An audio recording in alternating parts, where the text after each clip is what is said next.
Hello students, today we are going to start our next chapter in science, that is heat. In this chapter we will learn about heat, how we measure it and different types of thermometer. So students, in previous chapter you learned that clothes are made up of fabric.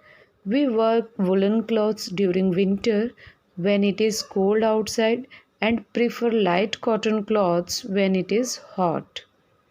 Now we observe that some objects are cold while some are hot. How do we know whether an object is cold or hot? And how do we decide which object is hotter than the other? So for this we have to take three containers A, B, C. A having warm water, B having ice cold water and C having moderate water. Now dip your left hand in A and right hand in B. After that put both hands in C. So, do both the hands get the same feeling? It shows that we cannot always rely on our senses of touch to decide whether an object is hot or cold. So, a reliable measure of the hotness of an object is its temperature. So, students, temperature is measured by a device which is called thermometer. Okay. Those thermometer which is used to measure our body temperature called clinical thermometer. Okay, in clinical thermometer a long narrow uniform glass tube, it has a bulb at one end and this bulb contains mercury. Outside the bulb a small shining thread of mercury can be seen.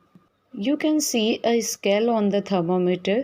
The scale we use is the Celsius scale indicated by degree centigrade. Normal temperature of human body is 37 degrees centigrade. To read a clinical thermometer, first we have to note the temperature difference indicated between two bigger marks. After that, note down a number of divisions that are shown by the smaller marks. Wash the thermometer with an antiseptic solution.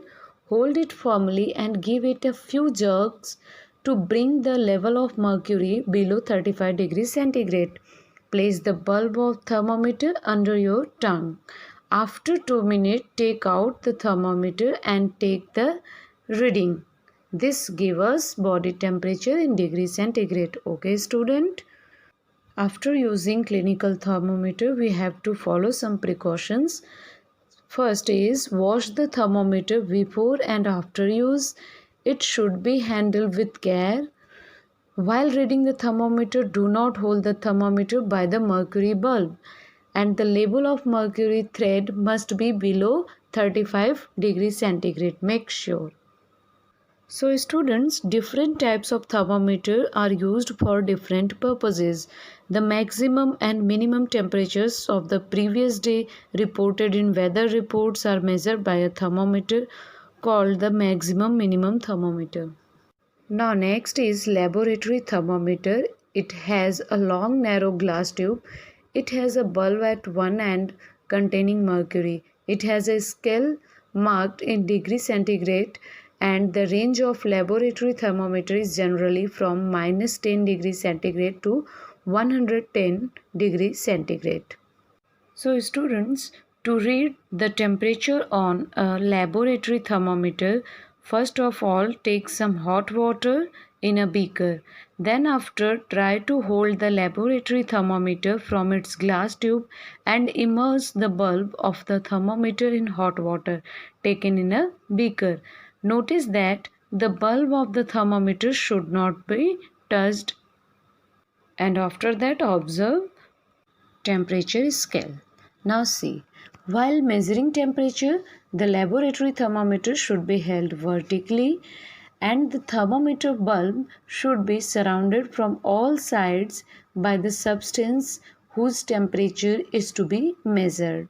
So these are the points we have to remember when we are using a laboratory thermometer. After that, next one is digital thermometer.